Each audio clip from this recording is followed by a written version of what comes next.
nationally, Sure. but I know where I Sure. work at, the children first see the guidance counselor in the school that they're in, and then they get referred to the other guidance counselors or other specialists and counselors in the school district. You are correct. That's one way that that can work.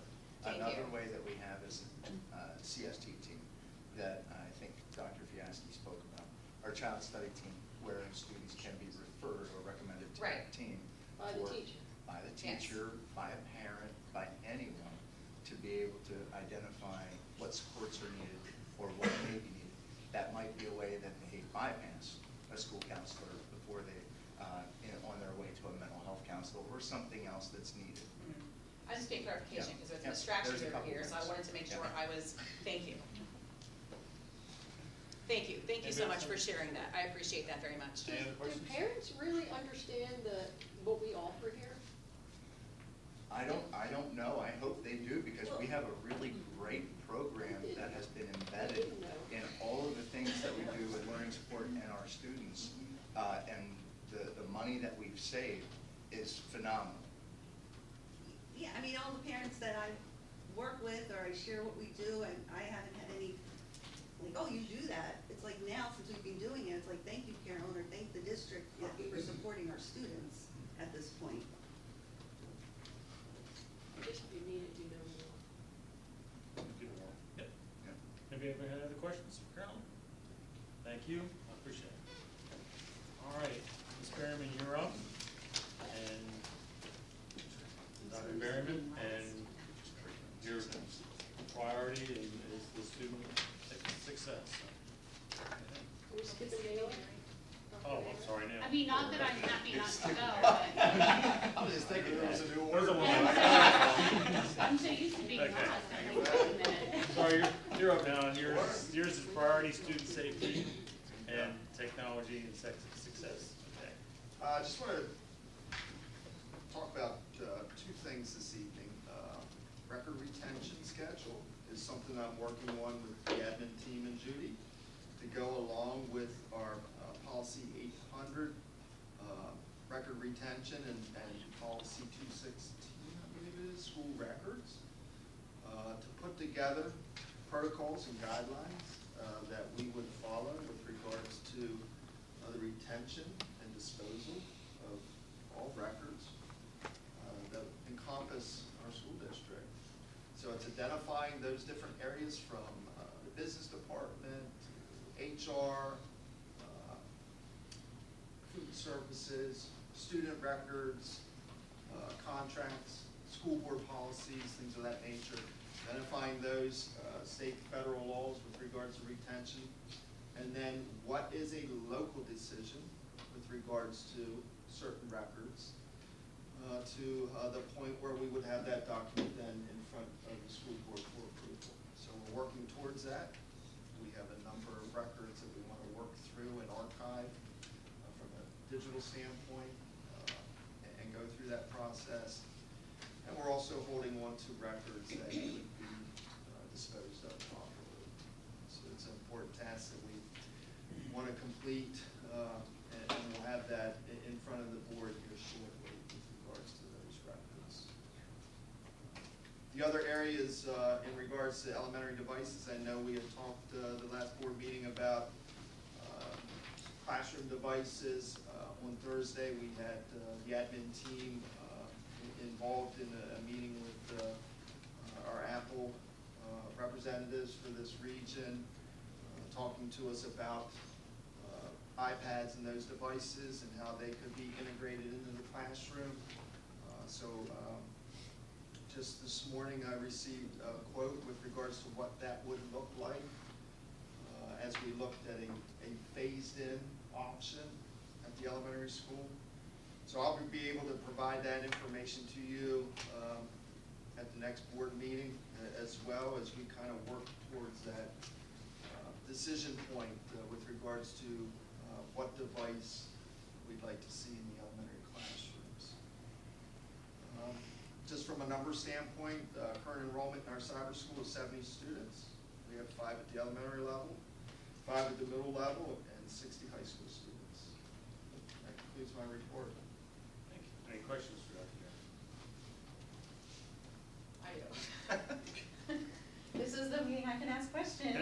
can ask questions in any meeting, we just And like one longer than the next. Well, I just wanna say, are you gonna be able to get a consensus from the teachers of what they would prefer as far as Chromebooks / iPads? I think as an admin team, we've worked through a process and are comfortable with. Cause I don't wanna, like, I know we're kind of we're not on the front lines in the classrooms, and I wanna make sure that we are giving the teachers what they want, or what they would prefer, Right. so. And part of yeah. that discussion with Honoring the that. representatives was professional development, what that would look like, how those things would play out with regards to a change in devices in a classroom setting. Definitely something that we Okay. are cognizant of and understand, in a short time period, how would that look, supporting our staff. Thank you. So the process you and the administrators are working through does involve consultation of the staff? At this point in time, we haven't talked to staff other than the fact that here's some possibilities. Because we, as a team here, don't understand really where we're going yet either. The most important thing, if I can jump in, Sure. Dr. Allen, the most important thing is we want to make sure that teachers know that we're supporting whatever they're doing. So there have been some informal conversations, I believe, between Mr. Moran, Mr. Conkenauer, and the teachers, but we haven't done anything formal yet because we're still in the process of a deep analysis to be able to take a look at this. So next week, when we have the board meeting, I feel comfortable, confident that we'll be able to put together a good analysis that Dr. Naylor, we can share with the board of where we are regarding both devices. Do you have any other questions, Dr. Naylor? Hearing none. Okay, I'm sorry, Dr. Berman, you're on. Okay. So at this time of the year, we are getting ready for our end of the year assessments. So elementary and middle school will have PSSA starting April 21st through May 9th in ELA and math. And remember, this year is the pilot year for the new science PSSA, which will be given in 5th grade and in 8th grade. Keystone exams are then held between May 12th and the 23rd in literature, biology, and algebra. And algebra is also given at the middle school for our students who take algebra with Mrs. Goldman. Even though this is our second or third year, depending on the building, of giving the Keystone or PSSAs online, the teachers still go through every year making sure the kids know how to access all the tools that they need online. So they are practicing that, making sure they're getting in and working on it so it's not brand new to the kids the first time they sit down to take the test. The other thing that I would ask really is that we have the continued support of our community and our parents during the testing. It is essential that we have their support when the kids come in to take their PSSAs or their Keystone. So we would just ask for that support because that data, as you know from presentations, helps to inform some of our decisions so that we really need to have everybody's best effort and have the kids in school. This is also a time of year I get to, now in this role, working with first year and second year teachers. So I have just finished one of the last ones today, all my observations of first, second, and third year teachers and any teacher new to the district. So I'm happy to tell you that the stuff that they are doing in the classroom is amazing. They have a lot of enthusiasm, they're bringing new ideas, they're teaching strategies. So, and seeing all those new teachers has been wonderful. This afternoon, I met with all of our second year teachers. It was our wrap up for the year. And just hearing their reflections of how much they've grown over the last year or two, what they still want to refine in their practices, how much they enjoy being here at Littlestown, I can tell you they're having a huge impact in our classroom. So I really enjoy getting to know this group. They are a great group. So we had our last meeting this afternoon. I will miss them this year, but I'm sure I will still be out to see them next year as they work toward tenure in year 3. That is my report. Any questions? Thank you. I have one. You mentioned pretty fast, excuse me, the PSSA start in April, is that for ACEs and MAMs? Mm-hmm. Yes. Okay, so that's going to be ACEs and MAMs. And when does the Keystone start? May 12th. May 12th? Mhm. And where is that at the high school or is that everywhere? That's the high school, literature,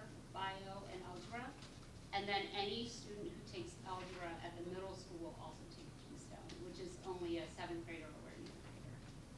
And just one little Mhm. double question, sorry. That's okay. So when you get done with the PSSAs in April, when do the scores come out? When does the results? Late June. Late June? And then Keystones are mid to late July. Mid to late July, Mhm. so by the end of summer. Yeah. I look forward to seeing improvements, I hope. That would be nice. And I appreciate it, thank you for. And that's why we need our community and parental support during the testing time.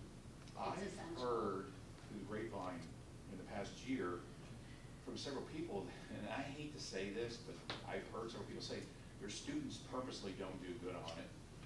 They kind of just come in and just fly through it, and I'm like, well, why? Because So we've actually, as a team, been working on that, how we're communicating to our students, how we're working with them on how to approach the test, how to look at those two-step problems on the test, how to do the open-ended responses, just so that they understand what it is that we're asking them to do and why we're asking them to do it.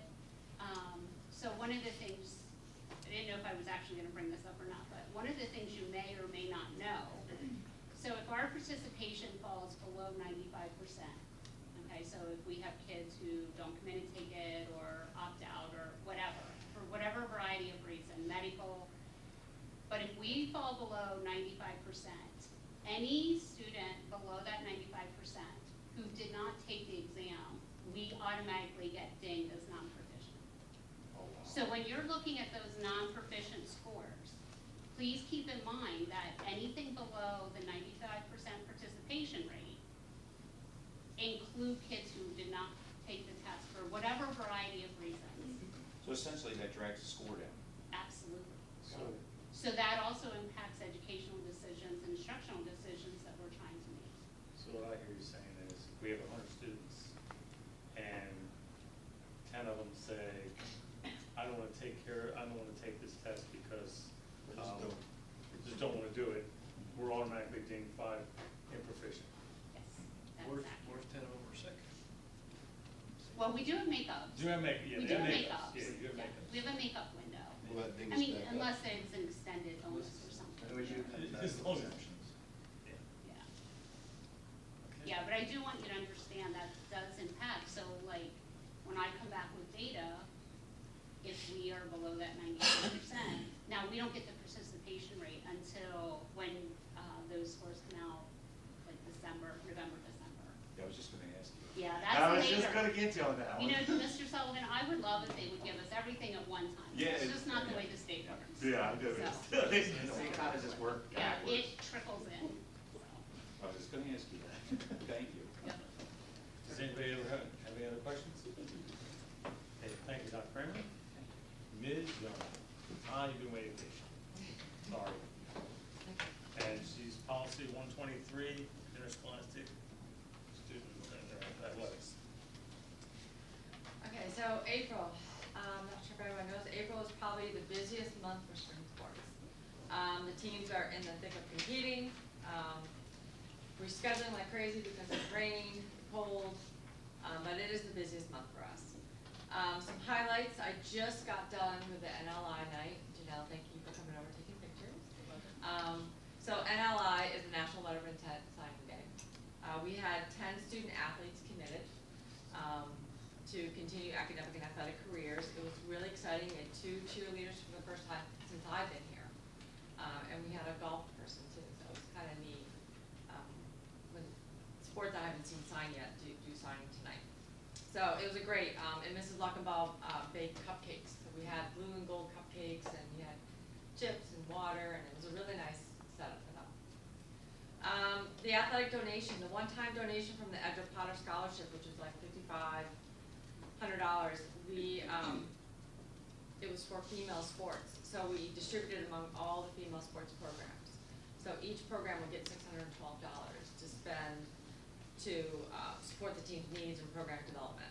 I'll get back to you on, no one's decided what they want to do with it yet. We just kind of decided we're going to do that. Very grateful and thankful for the generous contribution and commitment to female athletics.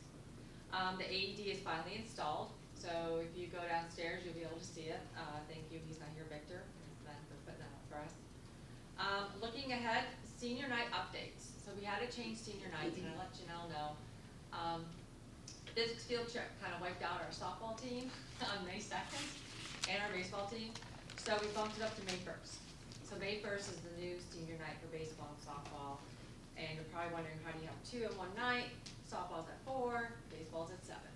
So that's how we do that.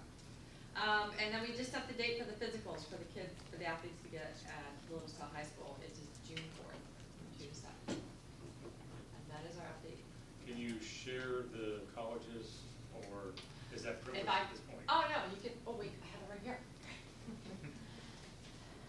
I was like, I don't know if I can remember all of them.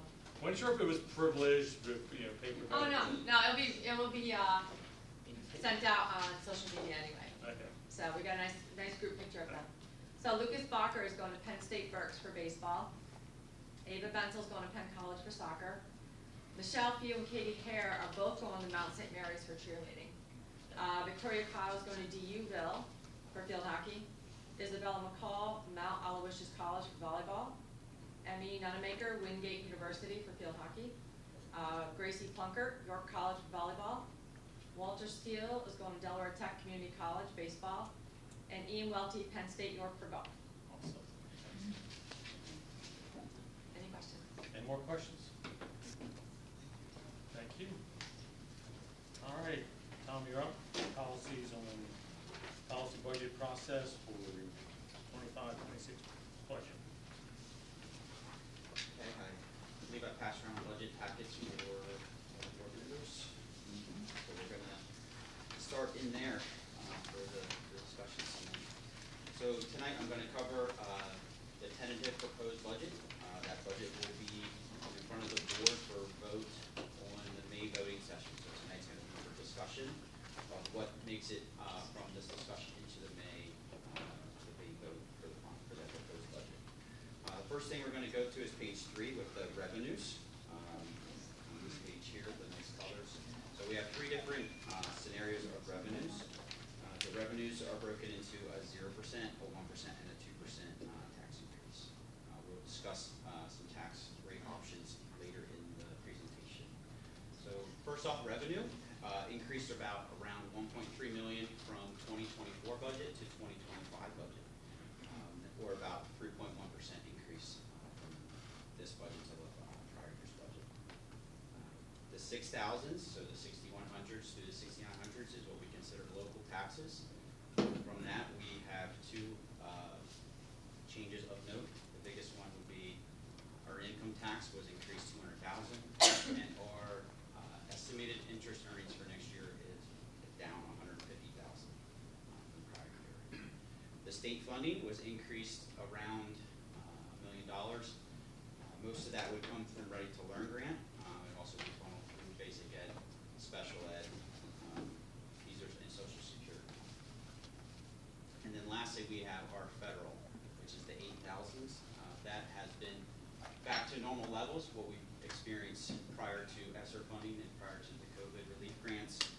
Back to what their normal levels would be that 384,000, which would cover our Title I, Title II, and Title IV. 9,000s on the screen would be anything from a transfer perspective and or insurance or asset sales. So I guess I'll just pause there for any questions from this portion. Any questions? Yeah, so why are you presenting these scenarios, I mean, these options, when the finance committee didn't bring all that forward? We'll go to that point later. Yes, just questions about the information on the revenue side.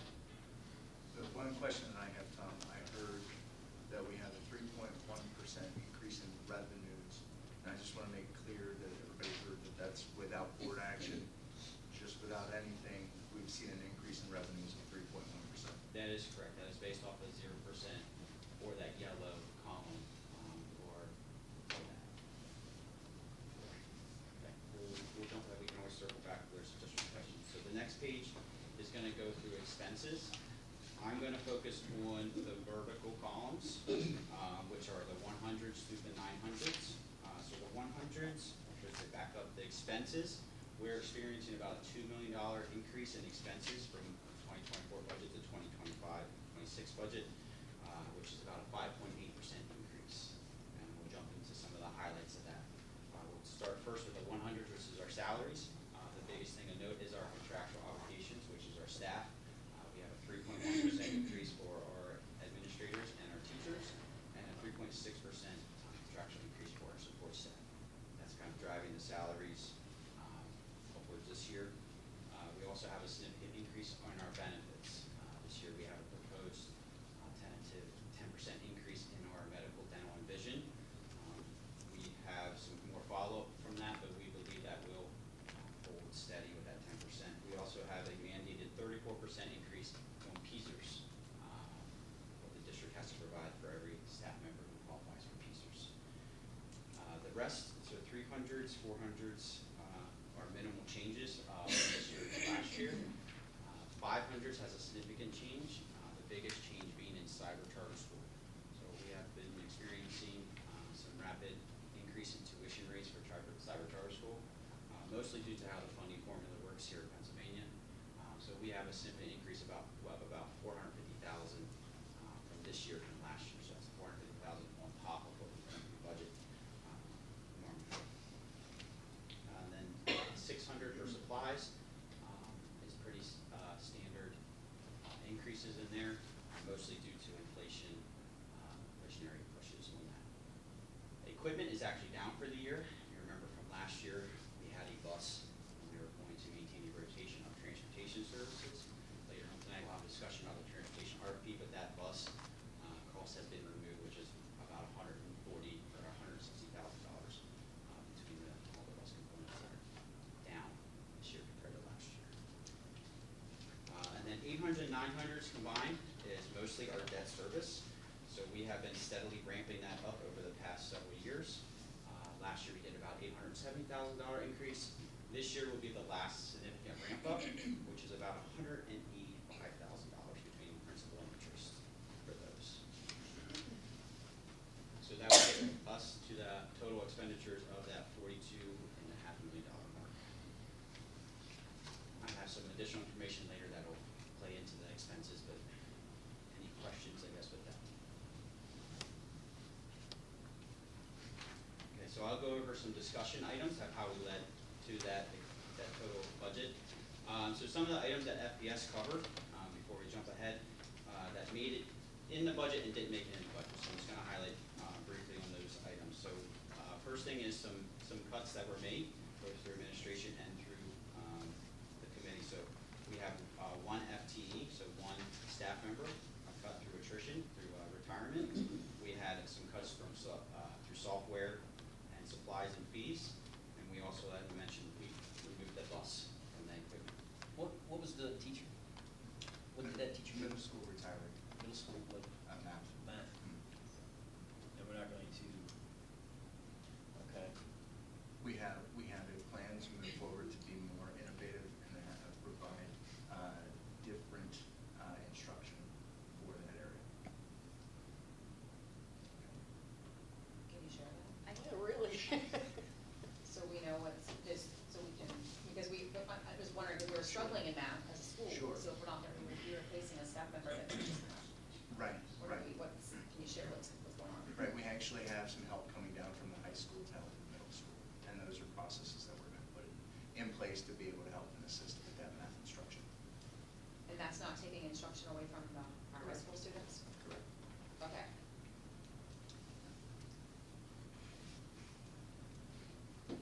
Those are just the minor cuts, or I should say the major cuts. And we went through some budget priorities. Some of the budget priorities kind of bucketed into three separate sections, which is personnel, kind of supplies, and then active. So personnel-wise, we had removed the part-time to full-time administrative assistant. What's in the budget is an addition of a TA to the high school emotional support classroom, and then a removal of a second security officer. That was for personnel. Supplies-wise, we had removed a maintenance equipment cycle. We added the digital document management system, Dr. Miller talked about with that retention cycle.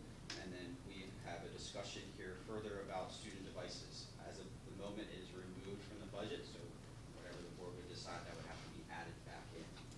And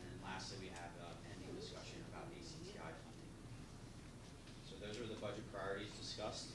Some pending items that can still affect the budget from now until the final budget are, what I discussed is healthcare. Yep. When you're done. Yep. So the couple items that would affect the budget from now until June is healthcare. Like I said, we have 10%. We are highly confident that will hold, but we still are waiting finalized quote. The same thing with liability insurance. We believe what's in the budget will be there, but until we get official quotes back from our vendors, we can't confirm those numbers. As I mentioned tonight, transportation services, that'll be a big difference here for the district, and we don't know what to expect from a budgetary impact standpoint on what that transportation services RFP will bring. Homestead Farmstead is a big one. We usually get those numbers in May, and I will update the committee and the full board where they stand when I get that information. That always has a significant impact, at least to the local taxpayers. The district-wise, we don't see any, this is net neutral for us, but the taxpayers see a difference for that. And then obviously the state budget, we are still waiting for them to give some more information on where the state budget is progressing. Right now, we have gotten little news of where that's progressing at from the state side. I think there was some questions to the left. You had I thought we questions? had said that we were gonna keep the Chromebooks another year before we even attempt to look at that. Didn't we say that? I thought that's what we, in the last, at the last. That's why I meeting. reflected it removed from the budget, and then we'll Yeah. have a further discussion Right, about so we what would have to add it back process in. That's, moves forward. So, Any other questions? Was the presentation over? no, we still have to go through the last section. Nope. So the last section here, I'm just gonna go through of what you're seeing on the page. The next 3 pages are based off of those revenue scenarios of a tax increase. So the top section there above shows 4 years of actual, and those are fund balance. If you look at the 24-25 budget and the fund balance, that would be what our audited for June 30th, 24 fund balance would reflect. And then if you look at 25-26, that is what it would be projected forward from last year's budget deficit carry forward. The biggest thing to note, which I touched on with the FPS committee, is the usage of our $6.1 million we have allotted in fund balance to the middle school, high school. This would be used and expended to pay the contractors. The board had for many years decided to build up funds to then take less debt service to pay for that project, and that's now coming to fruition through very shortly here in the next few months through the end of the project.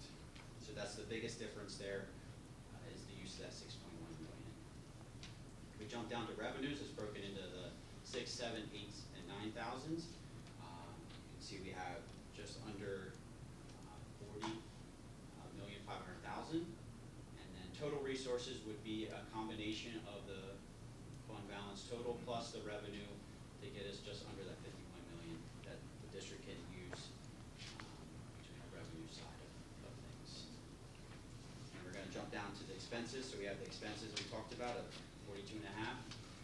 They get us down to the ending fund balance bucket there in the bottom, which we're looking at going to just over $8 million. The biggest difference there is using capital reserve that the board approved back in October. That's the difference between capital reserve plus the difference between the deficit of revenue expenses gets us down to that $8 million. That fund balance. The difference between this scenario with the 0% and the 1% and the 2% is obviously the tax increase. 1%, every 1% is about $180,000 to the district. So the FPS committee had recommended a 0% to a 1%, with the caveat of a 1% being solely for ACTI. The 2% is there for discussion purpose only and for visual purposes, but that was there just to show every 1% what that would project for the district forward. Tom, where do we keep the ACTI? And what, We currently keep that within the expenditures portion, which would be under